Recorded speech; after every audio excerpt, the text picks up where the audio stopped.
بسم اللہ الرحمن الرحیم۔ یہی وہ لوگ ہیں جنہوں نے ہدایت کے بدلے گمراہی خریدی، لیکن ان کی تجارت فائدہ مند نہیں ہوئی اور وہ فائدہ مند اور نفع بخش سودے کی راہ جانتے ہی نہیں تھے۔ ان کی مثال ایسے شخص کی مانند ہے جس نے تاریکی ماحول میں آگ جلائی، اور جب اس نے گد و نواح کو پہ روشن کر دیا تو اللہ نے ان کا نور سلب کر لیا اور انہیں تاریکیوں میں چھوڑ دیا۔ اب وہ کچھ نہیں دیکھتے، یہ بہرے گونگے اندھے ہیں، بس وہ راہ راستے کی طرف نہیں لوٹیں گے۔ یا ان کی مثال اس بارش کی سی ہے جو آسمان سے برس رہی ہے، جس میں اندھیریاں ہیں اور گرج اور چمک بھی ہے، تو وہ کڑک کے باعث موت کے ڈر سے اپنے کانوں میں انگلیاں ٹھوس لیتے ہیں، اور اللہ کافروں کو گھیرے ہوئے ہیں۔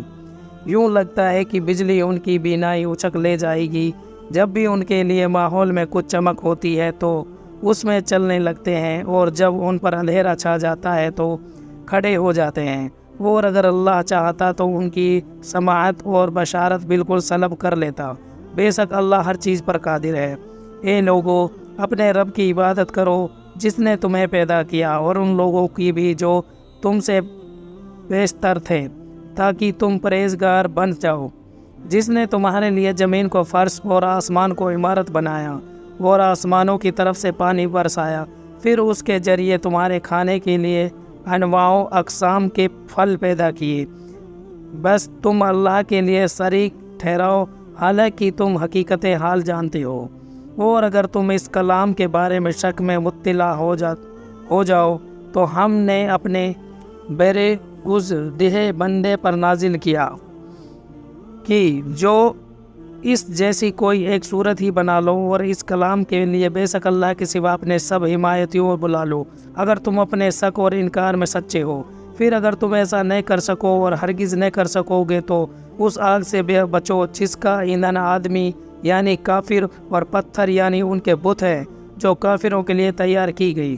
اور اے حبیب، آپ ان لوگوں کو خوشخبری سنا دے جو ایمان لائے اور نیک عمل کرتے رہے ہیں، کہ ان کے لیے بحیثیت کے باغات کے جن کے نیچے نہریں بہتی ہیں۔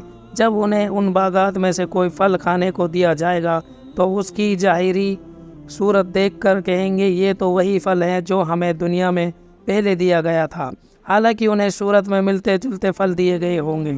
ان کے لیے جنت میں پاکیزہ بیویاں بھی ہوں گی، اور وہ ان میں ہمیشہ رہیں گے۔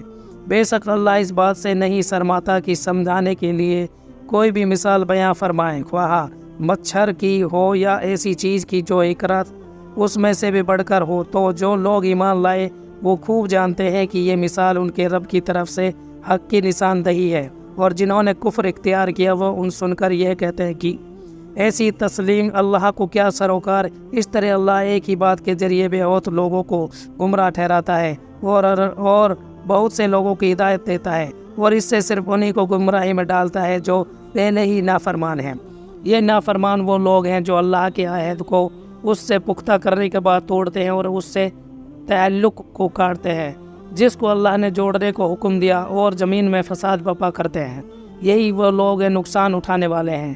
تم کسی طرح اللہ کا انکار کرتے ہو حالانکہ تم بے جان تھے۔ اس نے تمہیں زندگی بخشی، پھر تمہیں موت سے ہم نے کنار کر لیا، اور پھر تمہیں زندہ کرے گا، پھر تم اسی کی طرح لوٹ آؤ گی۔ وہی جس نے سب کچھ اور زمین میں تمہارے لیے پیدا کیا، پھر وہ کائنات کے بالائی حصوں کی طرف متوجہ ہوا تو اس نے انہیں درست کر کے ان کے ساتھ آسمانی ترکیبات بنا دیے، اور وہ ہر چیز کا جاننے والا ہے۔ اور وہ وقت یاد کرے جب آپ کے رب نے فرشتوں سے فرمایا کہ میں زمین میں اپنا نائب بنانے والا ہوں۔ انہوں نے عرض کیا، کیا تو زمین میں کسی ایسے شخص کو نائب بنائے گا جو اس میں فساد انگریزی کرے گا اور خریزی کرے گا، حالانکہ ہم تیری احمد کے ساتھ تسبیح کرتے رہے اور ہمہ وقت پاکیزگی بیان کرتے ہیں۔ اللہ نے فرمایا، میں وہ کچھ جانتا ہوں جو تم نہیں جانتے۔ اور اللہ نے آدم کو تمام اشیاء کے نام سکھا دیے، پھر ان کے فرشتوں کے سامنے پیش کیا اور فرمایا، مجھے ان اشیاء کے نام بتا دو اگر تم اپنے خیال میں سچے ہو۔ فرشتوں نے عرض کیا، تیری ذات ہر نقص سے پاک ہے، ہم کچھ علم نہیں مگر اسی قدرت تو جو تو نے ہمیں سکھایا، بے شک تو ہی سب کچھ جاننے والا حکمت والا ہے۔ اللہ نے فرمایا، اے آدم، اب تم انہیں ان اشیاء کے ناموں سے آگاہ کرو، بس جب آدم نے انہیں ان عصایوں کے ناموں سے آگاہ کیا تو اللہ نے فرمایا کیا میں نے تم سے نہیں کہا تھا کہ میں آسمانوں اور زمینوں کی سب مخفی حقیقتوں کو جانتا ہوں، اور وہ بھی جانتا ہوں جو تم ظاہر کرتے ہو اور جو تم چھپاتے ہو۔ اور وہ وقت بھی یاد کرے جب ہم نے فرشتوں سے فرمایا کہ آدم کو سجدے کرو، تو سب نے سجدہ کیا سوائے ابلیس کے۔ اس نے انکار اور تکبر کیا اور نتیجے تن کافروں میں سے ہو گیا۔ اور ہم نے حکم دیا کہ آدم تم اور تمہاری بیوی اس جنت میں رہائشی رکھو، اور تم دونوں اس میں سے جو چاہو جہاں سے چاہو کھاؤ، مگر اس درخت کے قریب نہ جانا، ورنہ حد سے بڑھنے والے میں شامل ہو جاؤ گے۔ پھر شیطان نے انہیں اس جگہ سے ہلا دیا اور انہیں اس راحت کے مقام سے جہاں وہ تھے الگ کر دیا، اور بالآخر ہم نے حکم دیا کہ تم نیچے اتر جاؤ، تم ایک دوسرے کے دشمن رہو گے۔ اب تمہارے لیے زمین میں ہی معینہ مدت تک جائے قرار ہے اور نفع اٹھانا مقدر کر دیا گیا ہے۔